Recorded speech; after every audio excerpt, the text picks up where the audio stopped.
Hello everyone, this is going to be my last video from Israel for a while. We're heading out this coming Monday, going to New Zealand on another shlichut. God willing, we will be there for the next few years, hoping to do good and hoping to be able to help Am Yisrael and do some teaching over there in the ends of the world.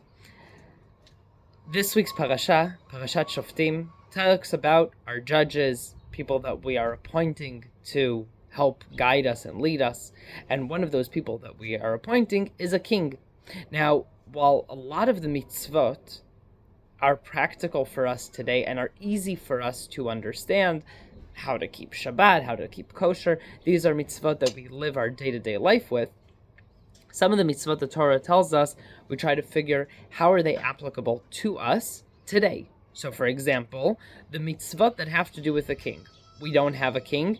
Maybe we never will have a king again. Maybe that's not what the Jewish world will be heading to. It's a much larger discussion throughout the generations of what we're supposed to strive for. Should we try to strive back to going back to having a king, or now that the world has democracy, should we strive for democracy? But while we're discussing the idea of a king, the question is, what are the mitzvahs of a king and how is it relevant to us today? So one of the mitzvahs for a king is a king has to write for himself a second Torah. So Rashi says that a king has a mitzvah just like everybody else to write a Torah, but because he's a king, he has to have a second Torah that he writes.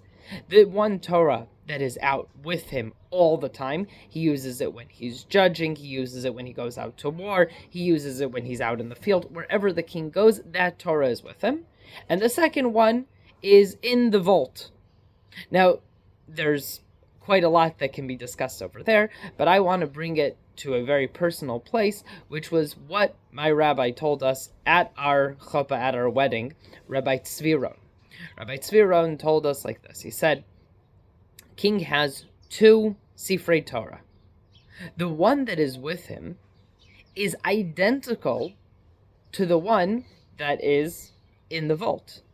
Just like all Torahs in the world are supposed to be. They have the same exact amount of letters, same exact amount of words, the spacing between them, all to make them kosher Torahs. Doesn't matter where you are in the world, a Torah should be the same. But there's a difference between the Torah that is with him and the Torah that is in the vault. The Torah that's in the vault has some sort of, it's like an ideal Torah. Why is it an ideal Torah? Because it's protected. It stays in the vault. While the Torah that's with him goes through a life experience.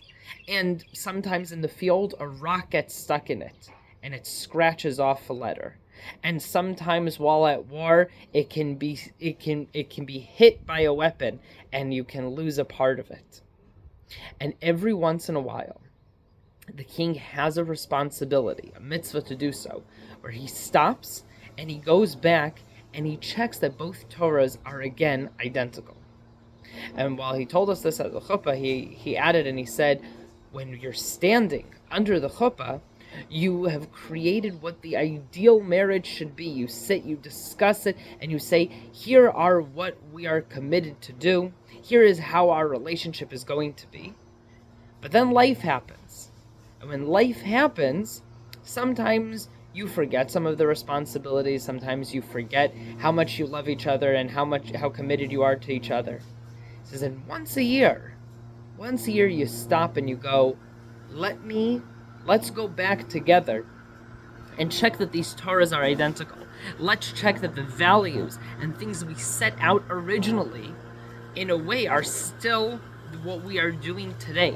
That I am committed to the things that I've committed to beforehand. That we are on the right path. This is true in our own relationships, and I highly recommend and encourage everybody to do so. It's stop and check that you guys are on the right path, that you're still in the same mindset together, that you grow together, but that you're in the same mindset. Do this in your relationships with your spouses, do this in your relationships with your parents, with your children, with your friends, and most importantly, do this with your relationship with Hashem. Stop. We're about to come up to Rosh Hashanah. Stop and say, am I on the right path? Or has life taken me in a bit of a different direction and I need to do tshuva, I need to return to the path that Hashem is requiring me to. Maybe be zochet to go into this year, into this Rosh Hashanah, with that wonderful mindset. Shabbat Shalom.